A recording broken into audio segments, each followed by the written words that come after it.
Before diving into this incredible story, consider subscribing to the channel and hitting the bell.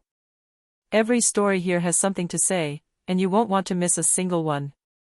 That day, the streets of Manhattan were battered by a frigid, stubborn rain, the kind that seeps under your clothes, clings to your bones, and never really stops falling. The sky, low and heavy, seemed to weigh down the skyscrapers. The neon signs of the signs formed trembling reflections on the soggy asphalt, and the horns echoed like empty calls in a world that had forgotten gentleness. Passers-by walked with their heads bowed, umbrellas open like shields against humanity. No one looked at anyone. In this impersonal flow, a slender figure skirted the buildings, hugging the walls like a fleeting shadow. She glided between the puddles, her eyes red, her lips blue with cold. Her jeans were wet up to her knees, and her shoes, with holes in the front, let the water flow through like a funnel. Each step seemed to weigh a ton. Her coat, too big, too worn, still bore the scent of someone else. A musty, dusty, despairing smell. But it was all she had. Inside, she hid a treasure more precious than all the gold on Wall Street, a small black notebook, almost torn by time, which she kept against her chest like a talisman. 17-year-old Leah Thompson slept in subway stations, backyards, or, when she could find them, in overcrowded shelters. She had been living outside for 11 months. 11 months since her mother took her last breath in a hospital they couldn't even afford. 11 months since social services came to take her little sister, Emily, barely 9 years old, promising a better life, a roof over her head, safety. Since that day, Leah hasn't heard from her. The notebook was all she had left, filled with Emily's drawings, scribbled memories, and a single phone number. That of the social worker who had cared for them. She didn't even know if the number was still active. She hadn't had a phone for a long time. Every payphone cost money she didn't have. Every day, she walked past a world that communicated with a click, while she, herself, screamed in silence. That morning, she hadn't eaten in 2 days. She'd tried to draw on a piece of cardboard to beg for a few coins, but the eyes had slid over her like rain on asphalt. No one wanted to see. No one wanted to know. Leah's stomach was empty, her hands were shaking, and her heart was on the edge of collapse. And it was at that precise moment, in that mixture of exhaustion and distress, that she did what she never thought she'd do. She didn't want to steal. She had always resisted. She preferred to beg, scavenge, trade.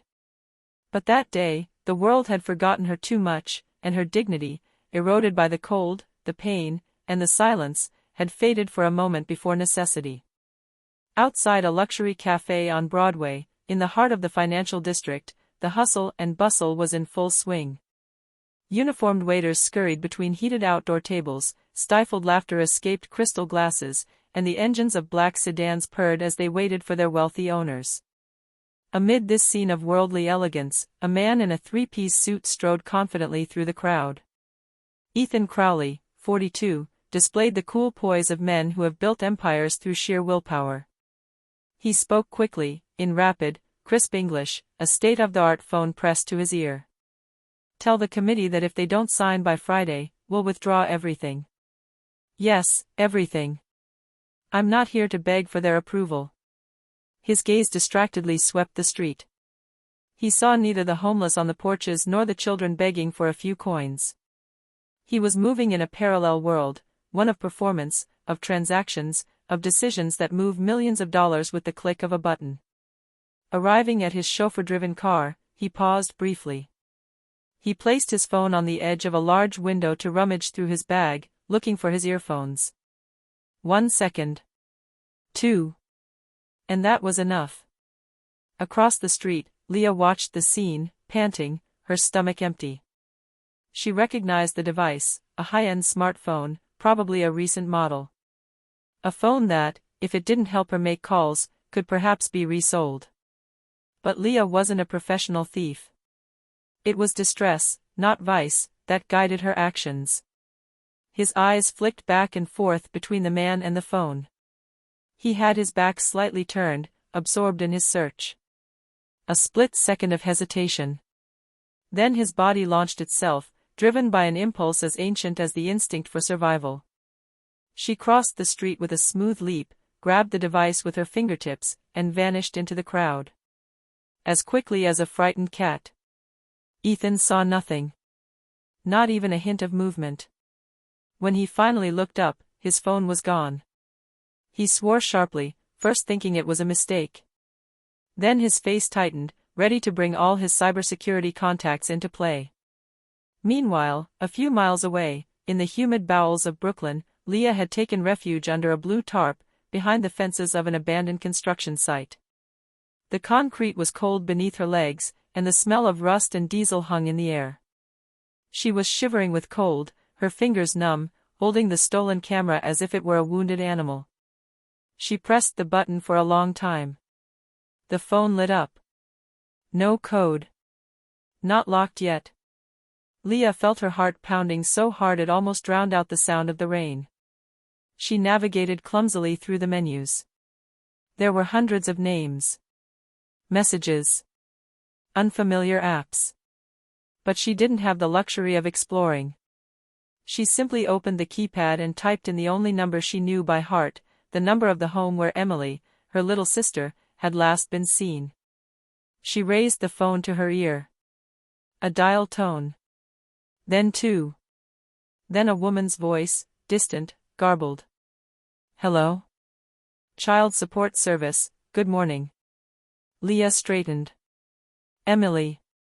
Emily Thompson. Is she there? Is she still there? But the voice on the other end of the line became fuzzy. Static. Then a crackle. Leah screamed, almost crying. Please. Answer. I'm his sister.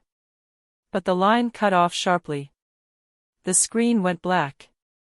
Dead battery. Leah stood there for a long moment, the phone in her hands, tears mixing with the rain. She hadn't been able to speak. Hadn't been able to hear a response. But she had for the first time in months, she had approached something resembling hope.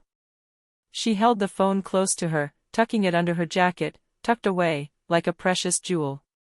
She didn't yet know who it belonged to, or that this gesture would place her in the world's spotlight. This phone, this simple object, was not that of a stranger. It was a gateway. A fragile bridge between her and the world she thought was lost. A thread stretched out towards his sister. And that thread, unbeknownst to her yet, was connected to a powerful man, his heart closed by years of power and ambition, a man who, through this flight, would rediscover what it meant to love, to lose, and to protect.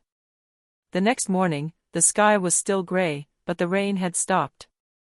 The air remained humid, heavy, as if the city couldn't fully breathe. Leah, her hair still matted from the previous day's rain, had gotten up early. She'd heard about a soup kitchen being set up not far from a park in Lower Manhattan. She went there, her feet aching, her stomach knotted with hunger, but also with a dull tension. The stolen phone was still hidden in her coat, and every siren made her feel as if the police were about to appear. The line was long. Sunken faces, lost gazes, young, old, all united by the same precariousness. The smell of hot soup hung in the air, mingled with the whiff of humidity, wet clothes, and fatigue. Leah waited silently, her fingers clenched on the sleeves of her jacket. When she finally reached the front of the line, a volunteer in her 50s, with a soft, tired smile, handed her a cup filled with piping hot coffee. Here, darling. You needed this, huh? She whispered. Leah nodded, unable to speak right away. She held the coffee in both hands like a burning treasure, almost reverently. This simple act of kindness awakened something within her, a warmth that wasn't physical, but deeper. She could almost feel tears welling up. It was then that she heard a voice behind her. Would you mind saying a few words to the camera? She turned around. A local reporter was holding a microphone. Beside him, a cameraman was filming the cast, as part of a report on homeless youth in New York City, scheduled for regional broadcast. At first, Leah shook her head uncomfortably. She didn't like being seen. Being invisible, until then, had protected her. But something inside her says yes. Perhaps because it was her only chance to be heard. The camera moved slowly closer. The microphone moved closer to her face, framed by her damp, matted hair. She stared into the lens for a moment, as if seeing a mirror of her own abyss. Then, in a trembling but clear voice, she whispered. "My name is Leah Thompson. I'm not a thief. I just wanted to call my sister. Her name is Emily. She was placed in care several months ago. I want her to know that I never forgot her. If anyone sees her, tell them I love her. That I miss her. I just wanted to hear it." She briefly took the phone out of her pocket. She didn't brandish it proudly. She held it carefully, almost like a sacred object, without revealing its screen or brand. A silent symbol, which the camera briefly recorded. The video, first published on a local channel, was shared on social media a few hours later by a street children advocacy organization. Then it was reposted, amplified, and disseminated. A young girl, with an intense, sincere, poignant gaze, speaking of love, loss, and family. The images circulated throughout New York State, then the United States. That evening, in an office atop a glass tower, lit by the lights of Midtown, Ethan Crowley was working late, as always. In front of him, several screens. Market curves. Productivity charts. Projections. A cup of coffee that had gone cold for 2 hours. He was checking his emails when a video notification opened on a secondary screen. An alert sent by his media monitoring service. He almost ignored it. Then he took a look. And what he saw petrified him. The image of a dirty, skinny, wet teenage girl holding her phone. His personal phone, which he had lost the day before. But that's not what grabs him in the stomach. It was Leah's eyes. Something in that look, in that voice, in those words, pierced the emotional armor he'd worn for years. A fragment of the past he'd buried resurfaced, an ancient memory, an echo of another child he'd once watched disappear. A pain buried beneath success, contracts, and numbers. He stood up slowly, not even realizing he had dropped his empty cup. He immediately called his assistant. "Amanda, find this girl. No matter the cost. Mobilize whoever you want. But find her. Tonight." Then, with methodical precision, he contacted the team of journalists, obtained the number of the editor-in-chief, and activated a discreet support network that he had been funding behind the scenes for years, a foundation to help minors living on the streets. That day, this network became a lever. The next morning, thanks to this extraordinary effort, social services located a teenage girl who had recently been taken into a small juvenile shelter in Brooklyn, not far from where the video had been filmed. Her name was Leah. Staff confirmed that her demeanor was calm but distant. That she spoke little. That she slept with an old notebook under her pillow. When Ethan received the confirmation over the phone, he was silent for a few seconds. Then he gently closed his eyes. He didn't know yet what he would do, or what he would feel, but he knew one thing for sure. This girl had come into his life for a reason. And he was going to find out which one. When Leah saw the man enter the common room of the Brooklyn hostel, she thought she was dreaming at first. He was standing there under the pale fluorescent lights, wearing a long, dark wool coat, his gaze calm but intense. It was him. The man from the telephone. Her heart leaped in her chest. She felt panic rise within her. She wanted to run away, disappear, melt into the walls. But he simply raised a hand, gently, without threat, as if soothing a wounded bird. "I didn't come to punish you." His voice was deep, calm, strangely caring. Leah didn't understand. She took a step back, wary, her fists clenched. "I came to thank you." She narrowed her eyes in confusion. Was this a mockery? A sneaky way to set her up? But no. He seemed sincere. Almost touched. "By stealing from me, you reminded me why I started my business. To change lives. Not just to stack numbers on a chart. I'd gotten lost in my own successes, Leah. You woke me up. You didn't take anything from me. You gave something back. Leah stood there frozen. No adult had spoken to her like that since her mother's death. No one had looked at her with that kind of respect, that kind of recognition. For a second, she wanted to believe in that outstretched hand. But her survival instinct spoke louder. Why? Why would you do that? Ethan Crowley took a step closer. He knelt almost to her level. This business giant, this tycoon you only saw in the pages of Forbes, was there, inches away from her, without pride, without arrogance. Because I, too, knew the streets. I never talk about that part of my life. But before the glass towers, before the numbers, I was just a lost kid in the Bronx. I was lucky. You reminded me of what I had forgotten. I want to help you. Not because you stole from me. But because you woke me up. He handed her a card. On the back, a handwritten name, Grace Morgan, private tutor. She'll be with you for the next few weeks, if you agree. I've reserved a room for you in a special home, with access to an arts program. You don't have to prove anything, Leah. Just be yourself. Leah felt her throat tighten. Help? For free? Unconditionally? She was no longer used to this light. But deep in her heart, a flickering spark was slowly coming back to life. 3 months later. Winter had given way to a tentative spring. In a small room in Tribeca, transformed into a gathering space, Leah waited. Her hands trembled. Her notebook, worn but intact, lay on her lap. A door opened. A slim, brunette girl with eyes identical to hers entered timidly. Emily. Her little sister. Leah stood slowly, tears blurring her vision.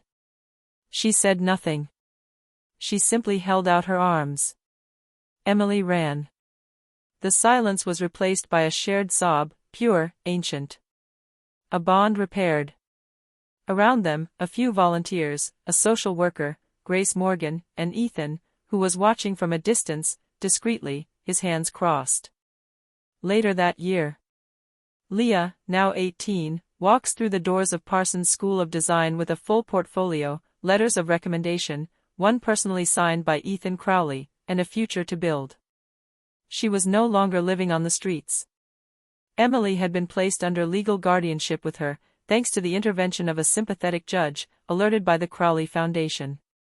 Leah was pursuing a degree in graphic design, with a particular focus on illustrated stories for children. She had begun to write the story of two sisters separated by life, but reunited by an unexpected miracle. And on the first page, we could read, "To those we think are invisible, your light can awaken the world. Thank you, Mr. Crowley." Years later.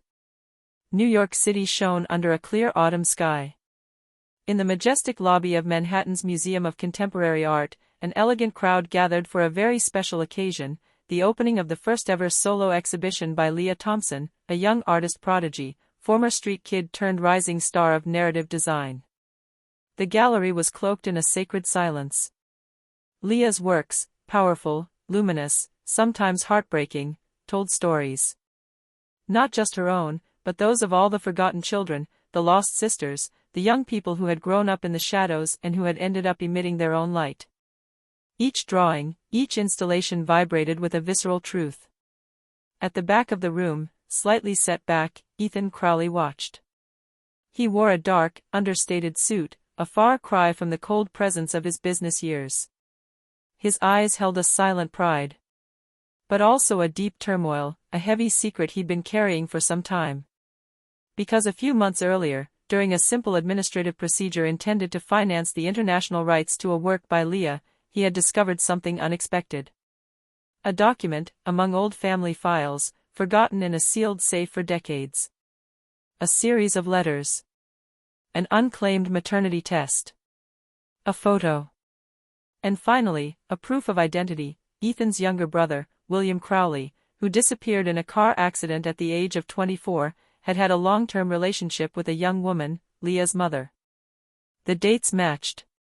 The places. The names. The letters. Everything fit together.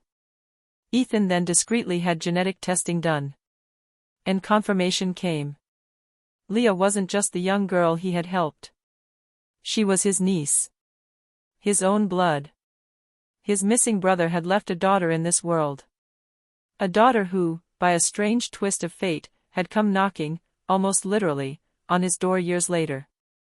But Ethan hadn't said anything. Not yet. He couldn't find the courage, nor the time. He was afraid of upsetting her balance. Afraid she'd think he'd wanted to help her out of duty, not out of heart. He watched her live, evolve, grow, become a strong woman, and he was content to be there, in her place, in the background. Like an invisible guardian. That evening, Leah took the stage wearing a simple, elegant cream dress with her hair pulled back. Her gaze searched the faces in the room and fell briefly on Ethan at the back. She gave him a smile. Then she spoke. "I'd like to start this evening with a memory. Years ago, I was a kid lost on the street. I had nothing but a notebook and a phone number. I stole a cell phone. I thought it was just an object. But that phone, it allowed me to find my sister. It brought me back to life." A murmur of emotion ran through the room. "I was once told that I stole a phone, but the truth is, I stole my destiny." Applause. Some had tears in their eyes. At the back of the room, Ethan lowered his head, his eyelids heavy. He discreetly wiped away a tear. Now he understood why, that day, in the video, something inside him had reacted. It wasn't the emotion of a man facing the distress of a stranger. It was the memory of blood. A buried, yet living connection. A presence he recognized without understanding. That day, he had not found a simple telephone. He had found his family.